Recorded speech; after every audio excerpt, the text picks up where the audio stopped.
Computer শিক্ষা বিষয়ের SSC পরীক্ষার্থীদের শুভেচ্ছা। আর মাত্র কয়েকদিন পরেই তোমাদের এসএসসি পরীক্ষা শুরু হতে যাচ্ছে। তো আশা করি তোমরা ইতিমধ্যে প্রয়োজনীয় সকল প্রস্তুতি সম্পন্ন করেছ। এখন আমি মোহাম্মদ ফিদা হোসেন, কম্পিউটার বিষয়ের শিক্ষক, ideal school and college Motijheel, তোমাদের কিছু দিক নির্দেশনা এবং পরামর্শ দিব যাতে তোমরা পরীক্ষার হলে কোনো রকম দুশ্চিন্তা না করে এবং আত্মবিশ্বাসী হয়ে পরীক্ষাটা সম্পন্ন করতে পারো।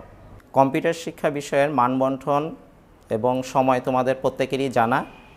তোমরা জানো যে সৃজনশীল অংশে 6টি প্রশ্নের মধ্যে 4টির উত্তর দিতে হয় এবং বহু নির্বাচনী অংশে 30টির মধ্যে 30টি দিতে হয়।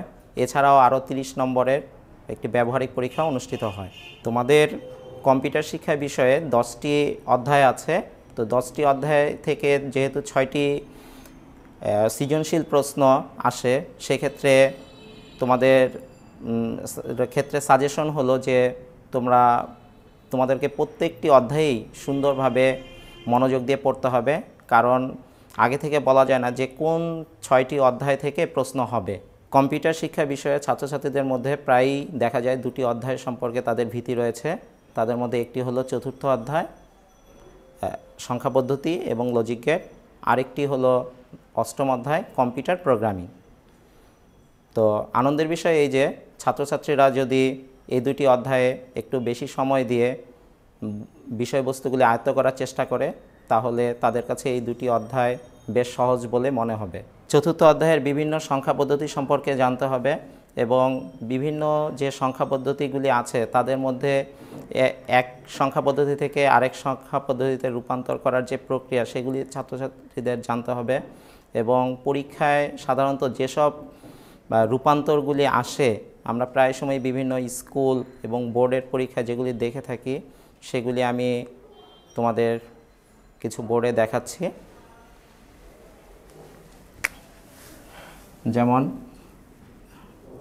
2 ভিত্তিক থেকে 10 ভিত্তিতে রূপান্তর, তারপরে 10 ভিত্তি থেকে 2 ভিত্তিতে রূপান্তর, এরপর 2 ভিত্তি থেকে 8 ভিত্তিতে রূপান্তর,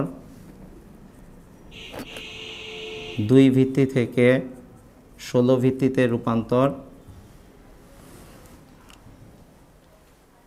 এই রূপান্তরগুলি প্রায় সময়ই দেখা যায় পরীক্ষায় আসে। তোমরা যদি সংক্ষেপে যে এই পদ্ধতিগুলি আয়ত্ত করার চেষ্টা করো, তাহলে আশা করি পরীক্ষায় তোমরা কমন পাবে। 4র্থ অধ্যায়ে তোমরা দেখতে পাবে যে সংখ্যা পদ্ধতি ছাড়াও এখানে বিভিন্ন প্রকার লজিক গেট রয়েছে।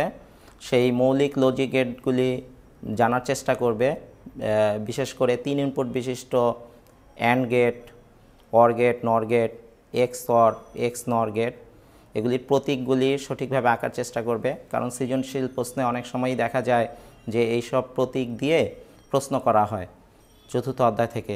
সো তোমরা যদি এই লজিক গেটগুলির প্রতিটি প্রতীক জানো, সেক্ষেত্রে খুব সহজেই উত্তরগুলি করতে পারবে এখান থেকে। এছাড়াও এখানে আরেকটা বিষয় আছে যে বুলিয়ান অ্যালজেব্রা। তো বুলিয়ান অ্যালজেব্রা সম্পর্কে অনেকেরই ভীতি রয়েছে, তবে বইতে একটা মাত্র তোমাদের বুলিয়ান অ্যালজেব্রার গাণিতিক সমস্যার সমাধান করে দেওয়া আছে। তো তোমরা সেটা চর্চা করতে পারো। 4র্থ অধ্যায়ের পরে আরেকটি কঠিন অধ্যায় যেটা ছাত্রছাত্রীরা মনে করে প্রায়ই, সেটি হলো 8ম অধ্যায়। সেখানে প্রোগ্রামিং ল্যাঙ্গুয়েজ নিয়ে আলাপ আলোচনা করা হয়েছে। তো প্রোগ্রামিং বিষয়ে অনেকেরই ধারণাটা বেশ কঠিন এবং জটিল মনে করে।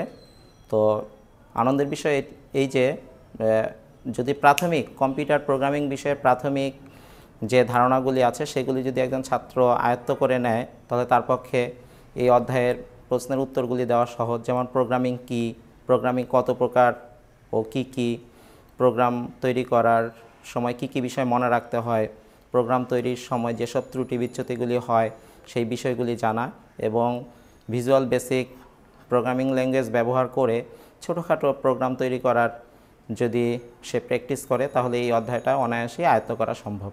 কম্পিউটার শিক্ষা বিষয়টিতে দেখা যায় যে এছাড়াও আরও অনেকগুলি চ্যাপ্টার আছে যেগুলিতে প্র্যাকটিক্যাল বিষয়বস্তু যুক্ত, যেমন পঞ্চম অধ্যায় ওয়ার্ড প্রসেসিং, ষষ্ঠ অধ্যায় স্প্রেডশিট অ্যানালাইসিস, সপ্তম অধ্যায় ডাটাবেস।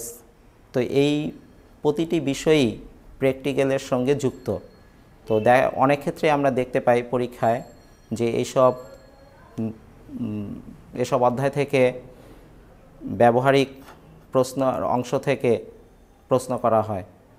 তো ব্যবহারিক অংশ এই জন্য আমাদের একটু ভালোভাবে জানার চেষ্টা করতে হবে। স্যাররা যখন দেখিয়েছেন ক্লাসে সেটা রিকল করার চেষ্টা করতে হবে, অথবা তোমরা বাসায় নিজেরাই স্যার যেসব প্র্যাকটিক্যাল অংশ দেখিয়েছেন তোমরা বাসায় যাদের কম্পিউটার আছে সেটা দেখতে পারো এবং সেখান থেকে ব্যবহারিক জ্ঞানগুলি মেমোরিতে রাখতে পারো। কারণ প্রায় সময় দেখা যায় যে সৃজনশীল অংশে তো এইসব জায়গা থেকে যখন প্রশ্ন করা হয় তখন ছাত্রছাত্রীরা সহজে উত্তর দিতে পারে না। সেক্ষেত্রে তোমাদের যাদের কম্পিউটার ব্যবহার করার সুযোগ আছে, তোমরা MS word, excel, MS access program সেগুলির প্রাথমিক যে বিষয়গুলি আছে সেগুলি জেনে নেওয়ার চেষ্টা করতে পারো। তাহলে সহজেই এইসব অধ্যায় থেকে যদি সৃজনশীল প্রশ্ন হয় সেগুলি সহজেই উত্তর করতে পারবে। আর যাদের বাসায় কম্পিউটার নেই বা কম্পিউটার ব্যবহার করার সুযোগ নেই তাদেরও বইয়ের শেষ অংশে ব্যবহারিক যে অংশগুলি রয়েছে সেখানে বিভিন্ন চিত্রের মাধ্যমে সেই ব্যবহারিক বিষয়বস্তুগুলি বোঝানোর চেষ্টা করা হয়েছে। তোমরা সেগুলি একটু পড়বে এবং প্রাথমিক যে বিষয়বস্তুগুলি বইতে আলোচনা করে সেখান থেকেই সাধারণত প্রশ্ন করা হয়। কোনো জটিল, কঠিন, খুব বেশি ভাবতে হবে এমন কোনো প্রশ্ন সাধারণত পরীক্ষায় করা হয় না। তো এখন তোমাদের বহু নির্বাচনী প্রশ্ন তোমরা কিভাবে আনসার করবে পরীক্ষায় হলে সেই বিষয়ে আমি একটু আলোকপাত করছি। যেমন তোমাদের অধ্যায় আছে 10টি এবং পরীক্ষায় প্রশ্ন হবে বহু নির্বাচনী 30টি। সেক্ষেত্রে প্রতিটি অধ্যায়ই সমান গুরুত্বপূর্ণ এবং আমরা দেখতেছি যে প্রত্যেক অধ্যায় থেকে 3টি করে প্রশ্ন হবে। তো কোনো অধ্যায়ই কম গুরুত্বপূর্ণ নয়।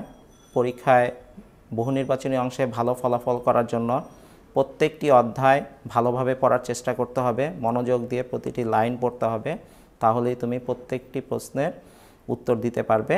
কম্পিউটার শিক্ষা এমন একটি সাবজেক্ট যেখানে ছাত্ররা ব্যবহারিক জ্ঞান অর্জন করে এবং তা নিজ জীবনে কাজে লাগায়। তোমরা সকলেই জানো যে কম্পিউটার শিক্ষা বিষয়টি হলো একটি অপশনাল সাবজেক্ট। তো সেক্ষেত্রে দেখা যায় যে তোমরা অপশনাল সাবজেক্ট হিসেবে এই সাবজেক্টটিকে গুরুত্ব দাও না, অথচ তোমাদের জানা উচিত যে এই সাবজেক্টে কেউ যদি A+ পায় তাহলে তার মোট GPA যে পয়েন্ট আছে সেখানে অতিরিক্ত 3 পয়েন্ট যুক্ত হতে পারে।